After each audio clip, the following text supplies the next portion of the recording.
How's it going, everyone? It is Only here. Welcome back to another video as always. So obviously with E3 2018 closing out last week, I figured I'd take the time out of the day to talk about my favorites or like my standouts of what we saw last week. Everything ranging from EA to Nintendo to PlayStation, just overall the top games that I enjoyed. While last year I did a specific top 5 video talking about the top 5 games that stood out to me, I figured today I'd just take out like the standouts and just not have to force it into a list and just overall give you my favorite games that stood out to me this year. So yeah, instead of doing that, I figured I'd do 6 games this year, kind of games that just stood out to me. I have one very close honorable mention, and that's Control. Control from Remedy looks pretty cool so far. It doesn't like convince me enough to make like the standout at E3, but it definitely has my interest, and I'm looking forward to that game, and I'll probably buy it when it comes out in 2019 because Remedy just makes quality games.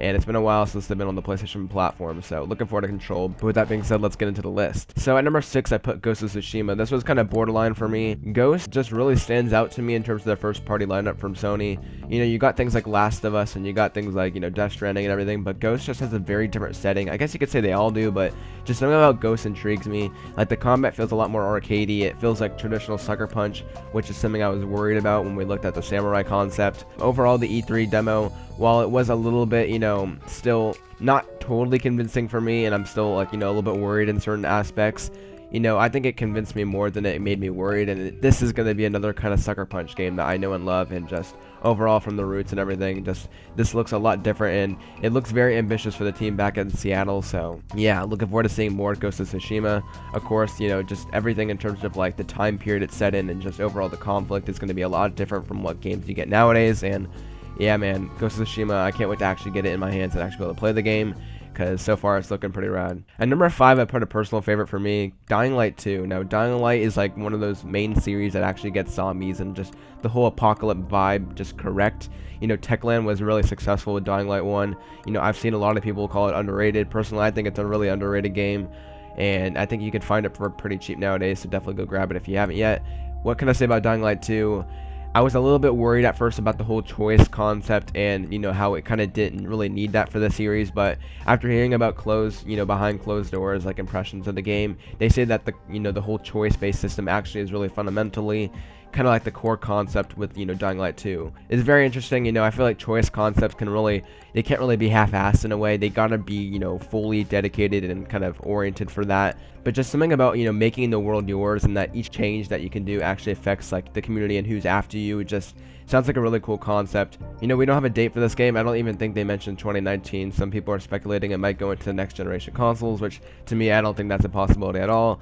But yeah, definitely whether this is 2019 or 2020, I'm really looking forward to Dying Light 2, and I'm definitely going to be picking it up. You know, it already has me convinced just based on how different this game feels to the first game, and just I like the location personally better, and just, yeah, it's doing all the right things for me so far. At number 4, this might be surprising to some people, but I put Cyberpunk. Now, a lot of people would expect this at like number 1 or number 2, but I never really was the biggest fan of like the Witcher series, specifically the Witcher 3. I put maybe like 5 hours into it, and I kind of couldn't really get into it. I'm still planning on giving it another shot eventually before playing Cyberpunk, but man, if you hear the things that people are saying behind the closed doors about this game, you know, one, it has like pretty much broken all my worries. I was kind of, you know, very hesitant about the first person aspect. I think a lot of people really were, but they pretty much said that this game, once you see it, that's not even going to be an issue, and you're going to be talking about how much this game gets right compared to just the first person aspect. And just the fact that this game really feels like a living, breathing city, and just ultimately what they're going for in this whole cyberpunk world just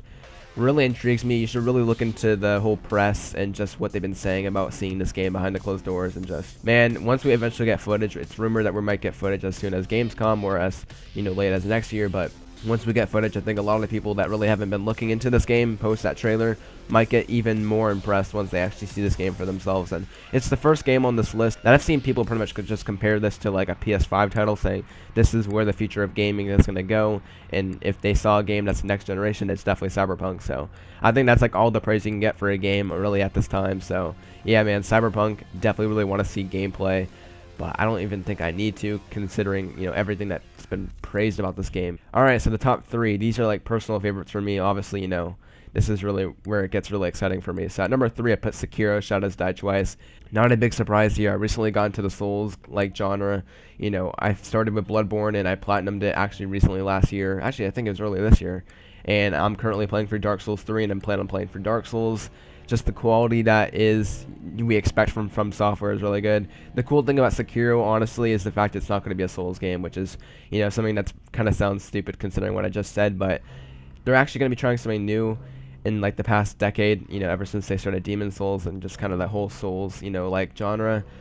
Yeah, it's going to be an action game. You're actually going to have a protagonist for once. You're not going to be having classes. It sounds a little bit worrisome at first when you hear about this news, and then you also, think about how Activision is publishing it. But really, I think that From Software might be really pushing and try to do something different for once and seeing how they could tackle the action-adventure genre. You're a lot more mobile than you are really in the Dark Souls, series where, you're pretty much really slow and you got to worry about your stamina. In this game, you've seen, like, the main character grappling onto rooftops and everything. The game looks really cool, and I'm looking forward to playing it, where it has a really cool, intriguing location.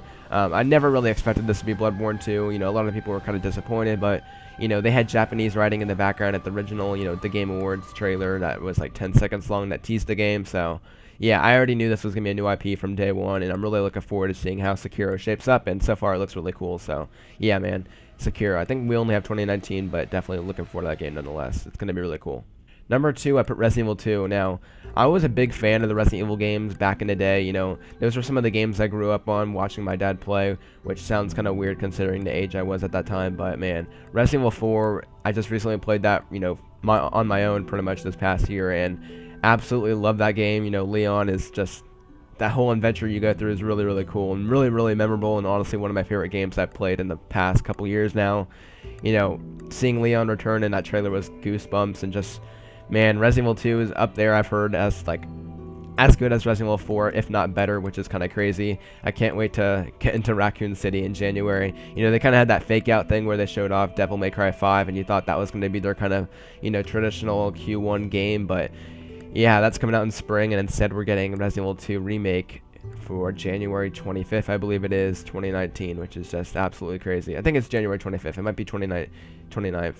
Yeah, one of those, but Resident Evil 2, man, I can't wait to play that game, and just everything they've been talking about, the fact that they're going to have like 2 campaigns instead, so they're going to be kind of reimagining this game in a way, so it's not going to be like completely remade, but it's still going to keep true to its roots and its core, what people loved about the game. Just that alongside how this game looks graphically and the fact it's going to be 60 FPS. I think Capcom's doing everything right they pretty much can with this game, and I can't wait to play it next year. I'm obviously easily going to buy this game, and yeah, man, that was a really big, one of the few actual surprises we got at Sony's presser, and man, was it a big one.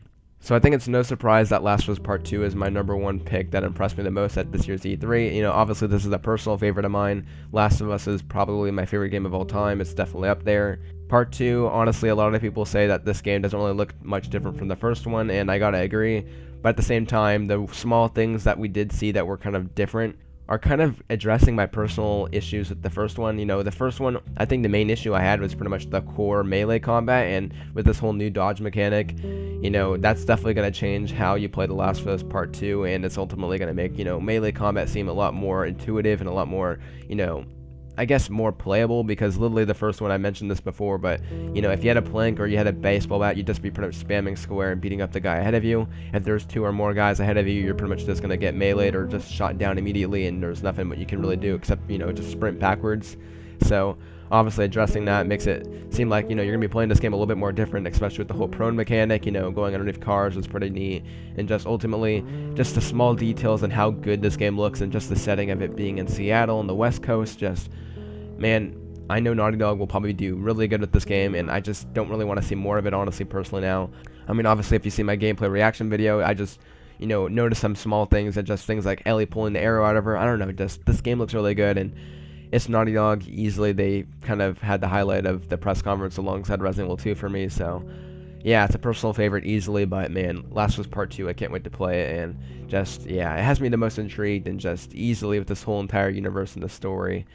Can't wait to see more of the game, in a way, and at the same time don't want to see more of it. I don't know, it's one of those games that you love so much that you don't want to see more of, but yeah, so those were the games that impressed me the most this E3, Nothing really from Nintendo really this year. Super Smash Bros. Personally wasn't really a favorite of mine. I played like Brawl as a kid, but I kind of fell off of it, so yeah, I'm going to be picking it up for sure, and probably will love the game, but just personally, I haven't played it in years, so I don't really remember how it played as a kid, but just something I never really had experience with. Obviously, Halo and Gears look pretty cool, but we got pretty vague trailers. Gears, actually, we did get a pretty in-depth trailer. That looks pretty good, but I guess I'd include that as an honorable mention.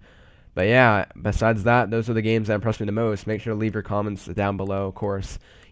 Interested in hearing what your thoughts are, of course, as always. Yeah, with that being said, obviously, as you can hear, I'm still using the same old mic. This is the same temporary mic I've been using ever since my mic broke before E3. So, yeah, hoping I'll be able to get a new mic eventually as I save up. And, yeah, man, that sucked. It's honestly like a real downer, but we're going to get through it all. And, yeah, so expect more videos, of course, this week. I got some pretty cool videos lined up in this week in particular. And, yeah, if we do some live streams in the future, that'd be pretty neat. Still figuring it out at the moment. But yeah, of course, I want to appreciate you all for watching and sticking out through the whole video. I've been online, of course, and I'll see you guys in the next video, as always. So, take care.